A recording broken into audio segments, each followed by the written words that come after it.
HOA gave me 72 hours to comply, so I bought their land and tripled the rent overnight. How far would you go when someone tries to bully you off the land your family built? The notice was taped to my door like a threat. You have 72 hours to remove all unapproved installations or face daily fines of $500. Briar Ridge HO. It wasn't the first letter. It wasn't even the 10th. But it was the final straw. I had spent the last year converting my late grandfather's mechanic garage into a small community-friendly repair shop, fixing bikes for kids, helping retirees tune up their lawn mowers. No flashy signs, no noise, just me, my dog Max, and the old place my grandfather left me. But the Briar Ridge HOA didn't care. Not because I broke any real laws, but because Karen Whitmore, the president of the HOA, thought the sight of grease and tools ruined the aesthetic integrity of the subdivision. Even though my land predated the subdivision by decades, somehow their expansion roped me into their jurisdiction. And Karen made it personal from the first meeting. People like you lower property values, she told me bluntly. This isn't a junkyard. I tried explaining. I showed her plans, permits, even environmental inspections. She rolled her eyes and said, "We don't recognize those forms. Our board has final say." I thought about fighting legally, but every lawyer I spoke to warned me. HOAs are powerful. They can bury you in fines, liens, even lawsuits. That night, I sat on my front porch, Max at my feet, the eviction clock ticking down in my head. I looked across the cul-de-sac. Beyond the white vinyl fences, trimmed hedges, and identical houses sat a small overgrown lot. Vacant, forgotten. And then it hit me. I didn't have to fight the HOA, I could own it. See, what Karen didn't know, what most people didn't, is that while I may look like some small-time mechanic in oil-stained boots, I also co-owned a land development business with my cousin. A quiet one. No online presence. No logos. Just quiet capital. And that overgrown lot? It was the last piece of land holding up a fraction of their HOA budget, a small stretch of privately leased soil where the HOA stored their maintenance sheds, tools, lawn care contracts, and even ran their community garden initiative.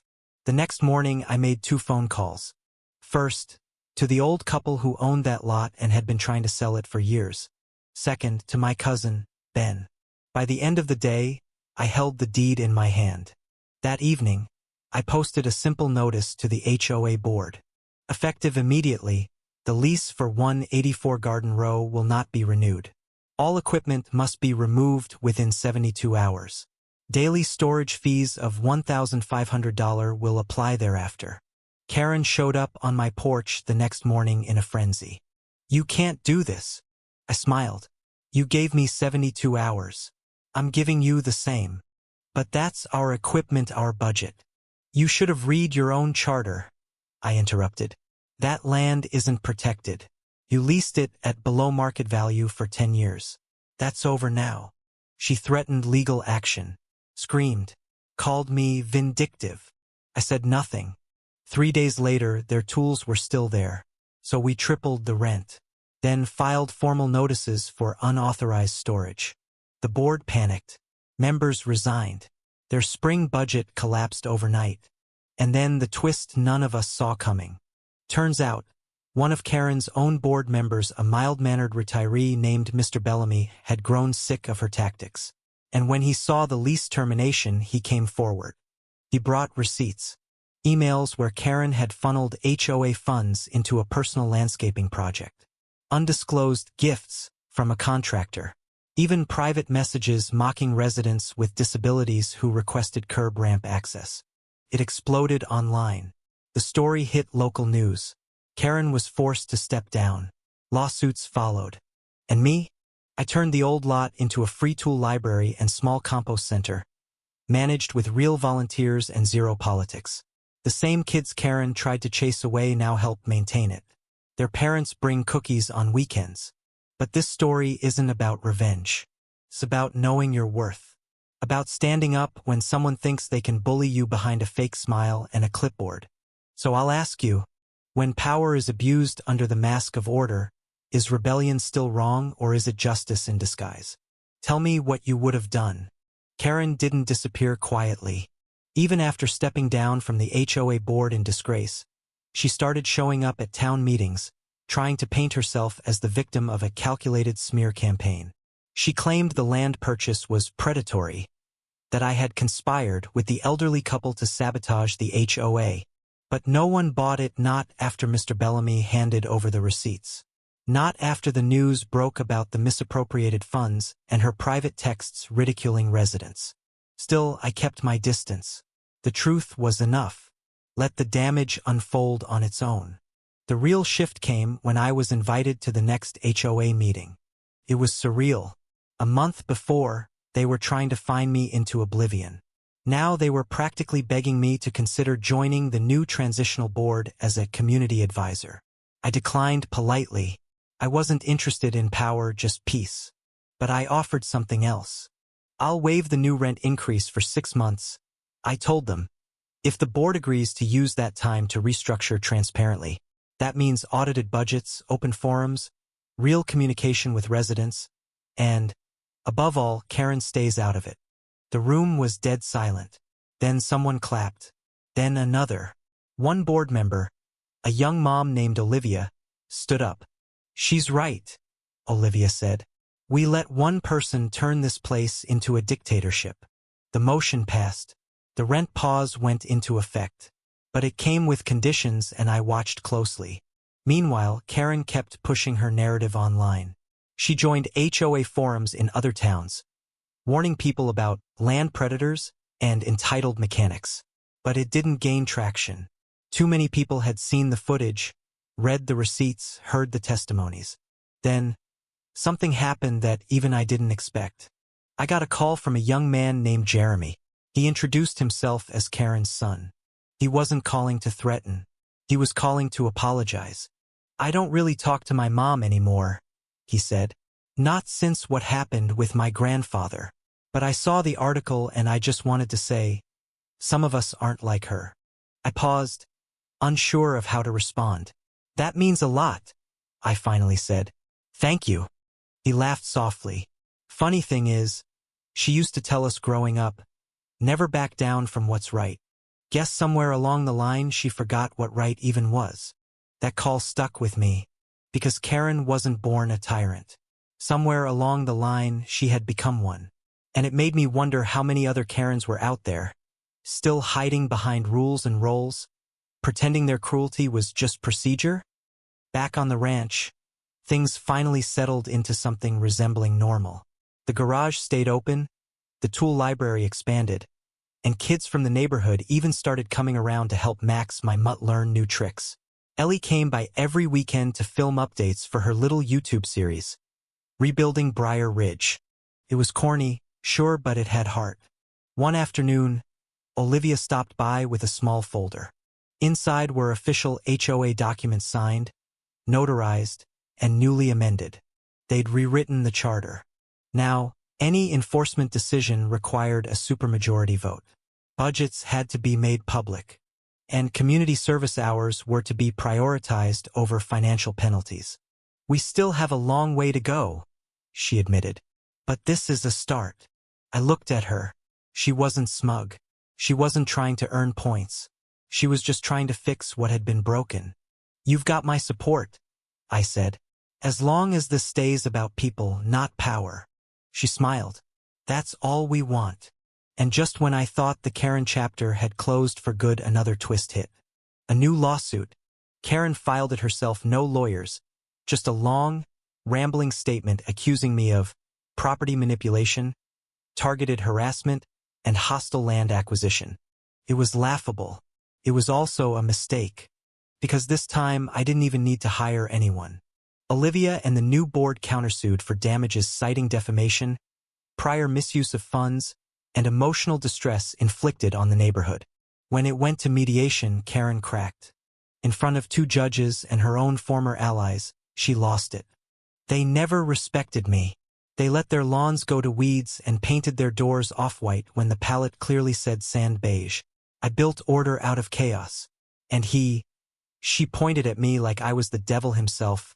He turned my board against me." One of the judges leaned forward. You're referring to a man who legally purchased unregulated land and used the funds to establish a public community space. Is that correct? Karen faltered. It's not about the land. Then what is it about, Ms. Whitmore? She opened her mouth and said nothing. No defense. No explanation. That was the end of it. The court dismissed her claims and approved the HOA's countersuit. Karen was fined heavily and barred from participating in any local governing body for the next 5 years. The woman who once ruled the neighborhood with a laminated rulebook and a megaphone had finally truly fallen. But I didn't celebrate. I just stood on my porch that night, watching the street lamps flicker on, the sounds of kids playing basketball in the cul-de-sac, and I realized it wasn't about revenge. It was about reclaiming space, not just land, but the space to breathe, to live without someone policing every inch of your life. So now I ask you, when someone uses rules to mask cruelty and control to hide insecurity, what should justice really look like? Tell me what you think. Where's the line between leadership and tyranny, and who gets to draw it? After the lawsuit collapsed, Karen disappeared. She moved out quietly in the middle of the night, her car packed with plastic bins and clothes hastily stuffed into trash bags. No goodbyes, no explanations, just vanished, leaving behind a house she no longer owned, a title she no longer held, and a legacy no one wanted to claim. But even in her absence, her shadow lingered. Neighbors still spoke about her in whispers. Parents used her name as a warning to their kids. Don't be a Karen. Her picture remained taped on a community bulletin board under the words, "Former President suspended indefinitely," faded by sun and time, like a caution sign in human form. Yet somehow life moved on. The community began to breathe again. Lawns grew a little longer without citation. The local mural project, once blocked by Karen for being too urban, came to life on the side of the old post office. A burst of color that felt like rebellion, or maybe just freedom. As for me, I kept to my own rhythm. The garage buzzed with new energy. People who once crossed the street to avoid me were now stopping by to ask about spark plugs, air filters, or just to chat about the weather. I didn't become the town hero. I didn't want that, but I had become something better respected. Then one afternoon, as I was changing oil under an old Chevy, I heard someone call my name. Caleb. I slid out from under the car, wiping my hands on a rag. It was Jeremy, Karen's son. He looked nervous, like someone entering enemy territory with no armor. "Got a minute?" he asked. I nodded and gestured to the porch. He sat down across from me, his eyes scanning the yard like it held old memories. Maybe it did. "She wasn't always like that," he said quietly. I waited. "She used to plant flowers with me, read bedtime stories, bake banana bread for the neighbors every Christmas." He paused. "But something happened when my dad died. She got scared. Scared of losing control, of being ignored, of being insignificant." I stayed silent. He looked up. "I'm not excusing what she did. I think somewhere along the line, the rules became her shield." I nodded slowly. "And eventually her weapon." Jeremy blinked, then nodded back. "Yeah." We sat in the silence for a while, the wind rustling through the oak tree overhead. "I'm sorry," he said, "for everything, for what she put you through." "I appreciate that," I said. "And I mean it." He stood to leave but paused at the steps. "She called me, after the case. Said she wanted to start over. Somewhere new. I don't know if she will, but maybe this was the wake-up call she needed." I didn't say anything. Some lessons come too late. Some people only learn when the world stops applauding. After he left, I looked around the property. Everything Karen had tried to erase, the noise, the grit, the color, the people, was thriving.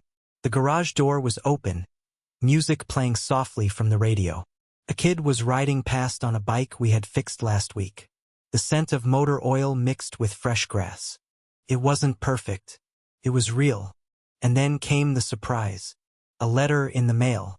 No threats, no warnings, just a gold-embossed envelope addressed to me. Inside was an invitation. The city council had nominated me for a community resilience recognition, citing my efforts in restoring neighborhood balance and civic integrity under pressure. I laughed. Genuinely. The same man who once received HOA warnings for hanging his laundry too visibly was now being honored by the city. I didn't want the spotlight, but it felt like closure. Like the universe acknowledging that sometimes the best way to fight fire isn't with fire, but with truth and just a little bit of stubbornness. At the ceremony, I kept my speech short. I didn't set out to change anything. I just wanted to be left alone to do the work my grandfather started. But when someone tries to tear that down under the name of order, you either bend or you push back. I chose to push. Polite applause followed. But what really stayed with me was the line of people afterward: a single mom who said she'd been fined for a plastic kiddie pool, a veteran who once lost his ramp permit because it didn't match the aesthetic, a young couple who were afraid to speak up until now. They weren't looking for revenge, just permission to live without fear. That was worth more than any trophy. Months passed. The HOA restructured entirely, renaming itself Briar Ridge Commons and rewriting its charter from scratch. Fines were replaced with mediation. Board members were elected democratically, not appointed behind closed doors. And the garden plot I saved? It became something more. Every Saturday, we held tools and tea, an open morning where neighbors dropped by for basic repairs and stayed for conversation. Kids learned how to change tires. Seniors shared stories. And no one worried about being non-compliant. One day, I saw Olivia walking toward me with a grin. "You know," she said, "if you ever did want to join the board." I held up my hands. "Let's not push our luck." She laughed, nodded, and walked off, clipboard in hand but with empathy, not ego. And maybe that's the real moral of the story. Power doesn't corrupt. People corrupt power. And when they do, the only antidote is people brave enough to push back with dignity, with truth, and yes, with a little clever revenge. So let me ask you this. When someone tries to control your life through fear and rules, do you fold? Or do you find the quiet strength to stand your ground? Autumn rolled in with gold-tipped leaves and the kind of quiet that only comes after a storm. It had been nearly a year since the 72-hour notice was taped to my door. A year since Karen stood at the edge of my property line with crossed arms and a smug grin. A year since I was just a mechanic trying to keep a promise to his grandfather. Since then, everything had changed. Not just the HOA. Not just me. The town had changed too. People talked more now. They challenged policies instead of whispering complaints behind hedges. Neighborhood cookouts returned. Front porches stayed lit longer. We even planted sunflowers in the empty space Karen once called visual clutter. But what struck me most wasn't what was built. It was what had stopped. The fear. No more measuring grass with rulers. No more fines for having wind chimes. No more fear that stepping outside the community aesthetic would land you a violation letter. Felt free. One crisp Sunday morning, I stood at the edge of my land watching Max sniff through the leaves. I sipped coffee and looked toward the space that had once been the HOA's sacred storage lot. Now it was a community tool shed with solar panels, compost bins, and a bulletin board filled with real notes, not rules. Fix it fair this Saturday, bring your busted bikes. Tammy's cookies are back on sale. Cash only, LOL. Need help with snow tires? Ask Caleb. And taped to the corner, in a small wooden frame, was the very first violation letter I ever got from Karen. Still wrinkled, still smug, but now powerless. I hadn't framed it out of bitterness. I framed it as a reminder of how close I came to giving up, of how far a single act of defiance backed with truth and principle could ripple out. That evening, I walked into the community center to attend the quarterly town forum. I didn't need to be there, but Olivia had asked me to say a few words about what had been accomplished. The room was packed, not with protesters, with people, laughing, debating, sharing stories. A town that was finally talking again. When it was my turn, I walked to the podium, took a breath, and let the truth speak. I've spent most of my life fixing broken things. Engines, tools, fences, and sometimes people think that kind of work is beneath them. But what I've learned is the real strength of a place is in how it holds together after it breaks. I looked around. This community didn't just survive. It woke up. And yeah, some of that started with a land deal and a well-timed rent hike. I smiled and the room chuckled. But what really changed things was that people stopped being afraid to speak. I paused. We need to protect that, not with rules, but with responsibility, with courage, and most of all, with compassion. As I stepped down, I caught a glimpse of a familiar figure near the door. Karen. She stood just outside the glass, looking in. Older, smaller, alone. For a moment, I felt a flicker of something unexpected. Not anger, not pity, just perspective. Her story was over. Mine was still being written. And so I walked out, past her, toward my truck. She didn't say anything. Neither did I. Because some things don't need to be said. Some endings write themselves. Weeks passed.